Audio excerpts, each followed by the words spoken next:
وہ کنٹینٹ عوام کو ڈیلیور کرنے میں کتنے حد تک کامیاب ہو گئے اور کتنے فیصد ایسے لوگ ہیں جو آپ کا کنٹینٹ دیکھ کے رکے ہوں. یہ تو عوام تک پتہ لگے نا. آپ تو کہہ رہے ہیں کہ ہاں ایسا ہوتا ہے. آپ کو لگتا ہے کہ اس میڈیا وار میں مدنی چینل جو ہے وہ صحیح کردار ادا کر رہا ہے؟ آپ کو ہمارے ساتھ کتنے سال ہوئے؟ یہ تقریباً 10-11 سال ہو گئے. آپ کا کیا تجزیہ ہے؟ جی میں تو آپ سے پوچھا جا رہا ہوں, آپ نے تو گیم مجھ پہ ہی گھما دیا. نہیں ایسا نہیں. یہ تو ایک بات کہہ رہے آپ بیٹھے ہوئے کیا حرج ہے؟ نہیں, ہم سوال ہم کریں گے نا, آپ جواب دیں گے نہ. تو میرا سوال کر رہے ہیں. میرا تو سوال کرنا کب مکروہ تحریمی میں تھا؟ یہ کب اس کا فارمیٹ تھا کہ میں آپ سے سوال نہیں, یہ کب طے ہوا تھا کہ میں آپ سے کوئی سوال نہیں کر سکتا؟ پروگرام کا فارمیٹ تو ایسا نہیں ہے کہ آپ سوال نہیں کر سکتا. فیس ٹو فیس ہے تو آپ میرے سامنے, آپ کا منہ میرے منہ پر ہے تو میرا منہ, تو میری کون سی نماز مکروہ تحریمی ہو جائے گی؟ کیا فیڈ بیک آیا ہے؟ نہیں, میں بھی دوں گا, میں تو دے چکا, تبھی تو کاؤنٹر آیا. تو کاؤنٹر کوسچن پر کاؤنٹر کوسچن تو بنتا ہے, اس میں کوئی حرج نہیں ہے. چلو آپ اگر برا مانتے ہیں کہ آپ کو نہیں دینا اور آپ کو حق کی وہ بات نہیں بتانی ہے تو نہ بتائیں. آپ کو فیس ٹو فیس کا ایک وہ بنا کر رکھنا ہے. تقویم باپو شروع سے ہمارے ساتھ تھے, پھر تقویم باپو بیچ میں کسی مطلب کہ مدنی چینل کے ساتھ وہ اس طرح وابستہ نہیں رہے. ان کی میری انڈرسٹینڈنگ ہے کہ ان کی قلبی اور ذہنی وابستگی رہی ہے یہاں, لیکن فزیکلی ان کی ایک ٹائم تک وابستگی مدنی چینل سے نہیں رہی ہے.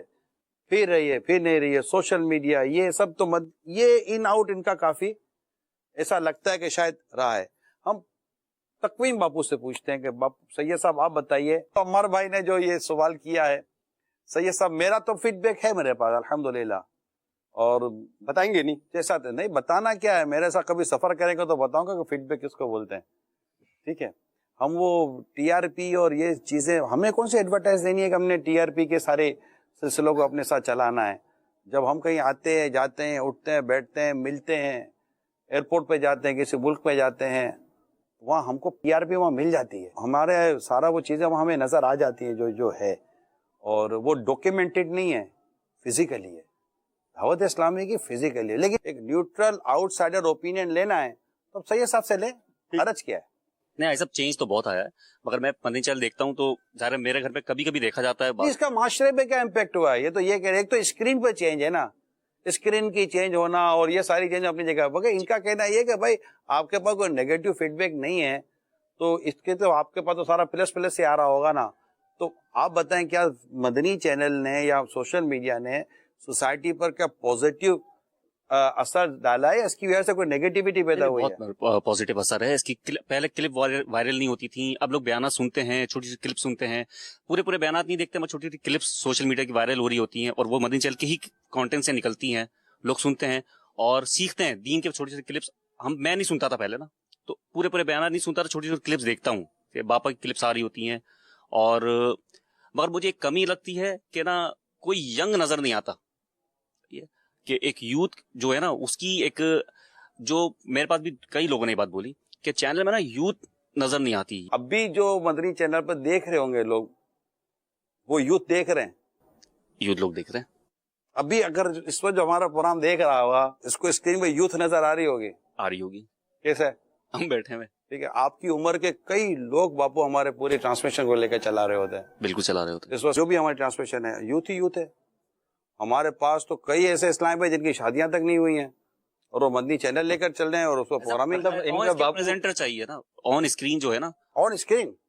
شاید ان کا کہنے کا مطلب ہے کہ بغیر امامے کا اور نا پینٹ شرٹ والا ہو تو وہ ہے نا وہ یوتھ کہلاتا ہے. وہ یوتھ کہلاتا ہے. ایسا نہیں ہے, پینٹ شرٹ نہ ہو, مگر نا ایک بالکل نا لگے کہ عام عوام جو ہے نا, ینگ جو یونیورسٹی کا لڑکا ہے نا, وہ تھوڑا اٹریکٹ کرتا ہے کہ وہ شاید اس کو نیگیٹو نہ لیتا, امامہ نہ ہو, ٹوپی ہو, تو عام بڑا جیل کرتی ہے. ماڈرن طبقہ, ماڈرن طبقہ یوں لے لیں. یوتھ تو ہے باپو, مدنی چینل پر یوتھ ہے, لیکن آپ جس طبقے کی بات, کیونکہ تبلیغ کرنی ہے نا سید صاحب, دیکھیں میں آپ سے تبلیغ کرنی ہے. آپ نے مدنی چینل کیوں شروع کیا؟ تبلیغ کے لیے, تبلیغ نیکی کی دعوت کے. یہ تو طے ہے کہ نیکی کی دعوت دے گا کون؟ جو اہل ہوگا. اور اہل کے لیے اب جو لوگ جس ٹی وی پہ بیٹھ کر قرآن اور حدیث اور اسلام اور دین اور سنت کی بات سننا چاہیں گے تو ان کے سامنے ماڈل کیسا ہونا چاہیے؟ بالکل اس کے قول و فعل میں تضاد ہو. جو کہہ رہا ہے لوگ کہیں کہ یار خود تو ایسا ہے نہیں, تو لوگ کیسے قبول کریں گے؟ یہ پرابلم چلتا بھی ہے. رمضان میں کئی چینلوں پہ جو ٹرانسمیشنز آتی ہیں اور اسلام و دین کے نام پر جو ٹرانسمیشن چلتی ہیں اس میں یہی تو کلام لوگ کرتے گئے جو آ کر رہے ہوتے ہیں، یہ دین سکھا رہے ہوتے ہیں، اور اس کے علاوہ اور دنوں کے اندر ان کا جو کریکٹر ہوتا ہے وہ اس سے بالکل مختلف ہوتا ہے، رائٹ اور رانگ. بالکل ایسا ہی ہے. اب تو جو دین سکھائے گا چینل پر آ کر، ہم یہاں تو یہ ہے کہ سید صاحب جتنی زیادہ اس کی ایج ہوگی، جتنا زیادہ اس کا ایکسپیرینس ہوگا، جتنی زیادہ اس کی علمیت ہوگی، اتنا ہی زیادہ عمدگی کے ساتھ اسلام و دین کی بات اور حکمت سے پہنچا سکے گا. ٹھیک ہے، تو آل اوور اگر آپ مدنی چینل کی اسکرین کو دیکھیں گے تو الحمدللہ ینگسٹر ہی ینگسٹر ہیں. بلکہ معذرت کے ساتھ ہمارا جو مبلغین کا مشورہ ہوتا ہے تو اس میں ہوتا ہے کہ یار کوئی بڑی عمر کے مبلغین بھی لاؤ جو خود نانا ہو، دادا ہو، تو کوئی تھوڑی ہو، تو یہ سوسائٹی اور معاشرے پر زیادہ بہتر انداز سے بات کر سکیں. پریکٹیکل جوان آدمی اتنی کیا پریکٹیکل بات کرے گا. اچھا، یہ تو رہی اس کی بات جو تبلیغ کے ذریعے، نیکی کی دعوت کے ذریعے اپنی بات پہنچانا چاہتا ہے، تبلیغ کرنا چاہتا ہے. تبلیغ کہتے ہیں پہنچانا. رہی بات کوشچن آنسر ملنا، تو کئی ایسے ہمارے پروگرام آ ہی رہے ہوتے ہیں، کوشچنس بالکل عام آدمی کر رہے ہوتے ہیں، ڈسکشن عام آدمی کر رہے ہوتے ہیں. خود امیر سنت کے ساتھ پورے پروگرام ہی ہوئے ہیں، نتیجہ کیا نکلا.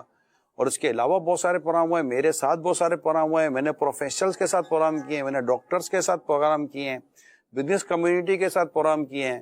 لاسٹ ٹائم ماہ رمضان میں عبدالحبیب بھائی نے پورا ماہ رمضان جو وہ ذہنی آزمائش کے طور پر جو کیا تھا، ہاں سارے بزنس کمیونٹیز تھی، یہ جو ایز اے پارٹیسپینٹ آئے تو ان کا مطلب کہ موڈ الگ تھا نا. لیکن اگر آپ تبلیغ کرنا چاہتے ہیں تو اس کے لیے الحمدللہ دعوت اسلامی کے لیے تو مشہور یہ ہے کہ دعوت اسلامی کے پاس ینگ زیادہ ہے نا. تو وہی آئیں گے جو ہمارے پاس پروڈکٹ ہے وہی آپ کی ٹی وی پر نظر آئے گی. اور لوگ تو ینگ آدمی سے دین کی بات سننے کو زیادہ پسند کر رہے ہوتے ہیں، یا نوجوان یار اتنی اہم بات کر رہا ہوتا ہے. تو الحمدللہ مدنی چینل پر اور سوشل میڈیا پر بھی آپ دیکھیں زیادہ تر تو ہمارے پاس ینگ ہی، یعنی 40 کے اندر کافی، بلکہ بڑی تعداد تو 30-35 کے اندر کی ہے. تو آئی تھنک کہ اس پر آپ مزید توجہ فرما لیں. ہو سکتا ہے سب شاید میں وہ میرے جیسے دکھتے نہیں ہوں گے نا، مجھے یہ شاید ینگ اس وجہ سے نہیں دکھتے ہوں گے. اصل میں